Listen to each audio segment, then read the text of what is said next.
Hello everybody, and welcome to my character tier list for the Hidden Realms update. A few things to note before we start. First, every survivor is viable. You can and should choose whoever you'd like to play and have the potential to get as good a run on them as anyone else. The ranks I'll give here are based off of each survivor's consistency to get good runs, and what I say should not dissuade you from playing whoever you want. Second, I will not be talking in depth about the survivor's skills or playstyle. Rather, if you're looking for that information, check out my character guides playlist. There's one for each survivor, or the best loadouts video for this patch. Links to both are in the description. Finally, all the footage you'll see is taken off of my live stream over at twitch.tv/Woolie Gaming, so consider following there if you enjoy the content. All right, let's get into it. Note that the ranks won't be the traditional S, A, B, etc., but rather I'll simply start from the bottom of low tier and work my way up to high tier, placing the survivors where I see fit. Again, their placement is based off of consistency and not overall power. Let's start here at the bottom with the Huntress. Despite having amazing mobility and AoE damage, her single target is lackluster to say the least, and unfortunately never gets past such a point. Even with a few ATGs and firebands, you will find yourself wanting more, and that is due to her ridiculously long cooldown for her only real single target ability, the Ballista. 17 seconds is just too much, period. Once you couple that insane cooldown with the glaive needing multiple targets to deal any worthwhile damage, and especially her auto-aim basic attack that only tickles enemies, her single target is just abysmal. The longer a run goes, the more important dealing with singular high-threat targets becomes, and Huntress falls short at every point. Yes, she does perform much better with items such as brain stocks, but remember, we're talking about consistency here, and well, how often do you get brain stocks in a run? Next up, we have a tie between Multi and Commando. All right, I'll admit it. I vastly overrated Commando last patch due to how amazing the new secondary was compared to the default. Despite Phase Blast being an absolute god tier ability, in reality, it merely gives Commando what he never had in the first place, which is great single target damage. But it didn't really change anything else. Commando still struggles with large groups of enemies, especially early on, which, yes, that is where the frag grenades shine, but what do you do when you get a Wandering Vagrant and Lesser Wisp as your only enemies for 4 straight stages? Grenades won't be of much use there. While Commando will absolutely cruise through the early game, once you get to like stage 4 and beyond, his kit starts to show its weakness of high damage fall off, meaning you'll need to be close range to deal maximum damage, and the distinct lack of dealing with large groups without the aid of items. Multi shares much of the same fate as Commando. His nail gun and saw blade are his bread and butter, but both fail to solve the issue of his lack of AoE. His cluster bomb is more of a CC ability than anything. Think of it being more of a let me hold this group of enemies in this specific spot so I can mow them all down with my M1, rather than a let me just kill this group of enemies real quick. Rebar Puncher and Grenade Launcher are not worth using in any situation. Check out the best loadouts video for the details. So Multi, like Commando, also needs to be very close range to his targets to deal maximum damage. Also, like Commando, Multi's kit has no real synergy in playing to such a short distance due to the lack of a true escape tool. Commando fares a bit better with his tactical role due to Multi's transport mode stopping on hit with any enemy larger than a beetle, but both of their utility skills cannot be relied on for a true escape out of a sticky situation. All in all, both Commando and Multi suffer from a lack of AoE, as well as needing to be quite close to their targets to dish out full damage, meaning any mistakes you make will impact your run heavily. Moving on to mid tier, we have a 3-way tie between Loader, Artificer, and Acrid. Allow me to start with Acrid because I'm sure some of you are already moving towards that red X in the corner saying, how dare you rank my Poison Doggo so low? Are you kidding me? While Acrid has an absolutely nutty early game, part of which due to just his kit in general, and the other part due to, let's just call it a mechanical adaptation of using a certain ability in a certain sequence.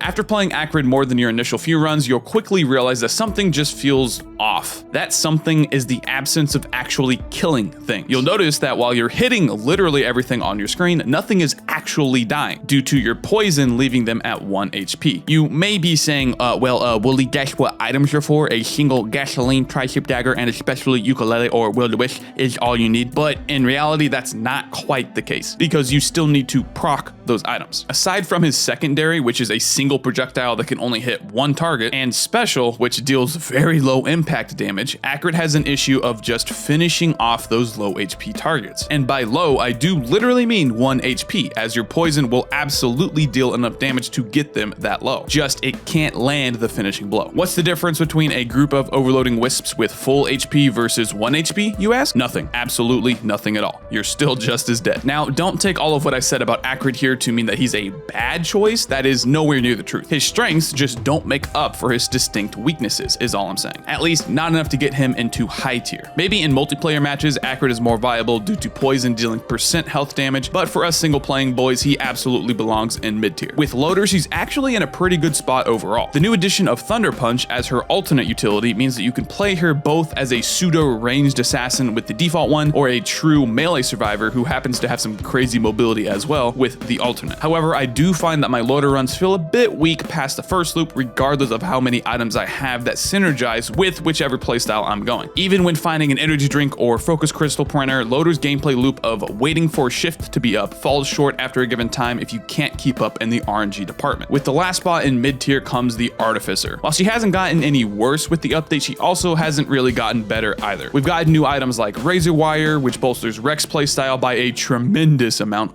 Spoilers. And Genesis Loop, which helps everyone, but synergizes especially well on Engineer's turrets due to them usually taking the brunt of an attack in most situations. My point is that Artificer is still a very strong pick, but not deserving of high tier status compared to the rest of the survivors. She's always had an amazing early game, and if you set her up with the proper RNG, can easily cascade a good run into an amazing run without issue. Some people dislike her due to the lack of mobility. However, I've never agreed with such a sentiment because you can and should be sprinting, running in a circle, and jumping all the time, which Artificer excels at. Aside from Ion Surge, which watch the best loadouts video for reasons why I do not recommend taking it, she doesn't have a dedicated skill for mobility, sure, but that does not mean that she doesn't have mobility at all. She is still extremely nimble, especially when considering her charge-based auto attack, which lets you toss a loadout, wait for it to recharge, and focus on avoiding attacks while you're doing so. Overall, you cannot go wrong with Artificer. It is time. Ladies and gentlemen, I present to you the high tier survivors, starting with another tie, Engineer and Mercenary. Mercenary, being the only true melee survivor, has always excelled due to his great mobility coupled with literal immunity to damage. Smack an alien head and or brain stalks on top of that, and oh boy does he pop the heck off. Now, his playstyle is not for everyone and requires you to know exactly when you can afford to go in and do damage versus when you need to back off and wait for a window of opportunity. So if you take the time to learn these windows of opportunity, you will definitely be rewarded greatly. Not much bad to say about the Mercenary other than if you don't have above average RNG with item drops, your run will start to falter after the first loop, but hey, that literally happens with every survivor, so. Engineer is the polar opposite of Mercenary in terms of gameplay. You set your turrets down and run in a circle, occasionally throwing out, or rather trying to throw out your stupid auto attack whose balls travel super slow at a dumb angle, and essentially let your turrets do the rest. But a Resident Sleeper playstyle does not equate to a Resident Sleeper result. Twitch stat lingo aside, Engineer is a strong choice for any run due to his turrets just being clones of yourself. Once you get even a few on-hit items, your turrets will reward you by melting everything in their path. That is, until a Blazing Lemurian or Imp Overlord comes and sits on top of them, but where such a situation would normally result in their inevitable demise, such a fate can be mitigated if not completely prevented with the new items I mentioned earlier. Smack a Genesis Loop or Razor Wire or 2 or 10 on top of your turrets and they will probably end up killing such close range threats before even losing half of their HP. However, even when considering Mercenary's complete immunity or Engineer's carbon copies, neither compare to the almighty post-buff Rex. Holy moly, Hopu, what the heck were you guys thinking? Not only did they essentially double the overall effectiveness of his primary attack, both in terms of damage and healing, but they also gave him an alternate utility that functionally does exactly what the default does, but with the addition of dealing damage and healing you for every enemy hit. Like, huh? Seriously, if you haven't touched Rex since his initial lackluster release, then geez, you are missing out right now. Come and get him while he's hot, because I highly doubt he will stay this way for long. Rex's largest issue was just how much HP you lost when playing him even at his highest efficiency. Now those issues are completely remedied due to how much healing you're pumping out at any given time. His default secondary has always had the highest potential for overall damage from a single ability, literally in the entire game, and now there is little to no downside to spamming it all the time. Yes, it is that good and Rex is that strong right now. If you're excited to try him out but need some further pointers on how to play him most effectively, then check out my character guide for him, but mind that the new utility skill, which is what you want to use, did not exist when I made the guide initially. Here is the final tier list starting from lowest to highest. Hunters is at the bottom, then Multi and Commando next,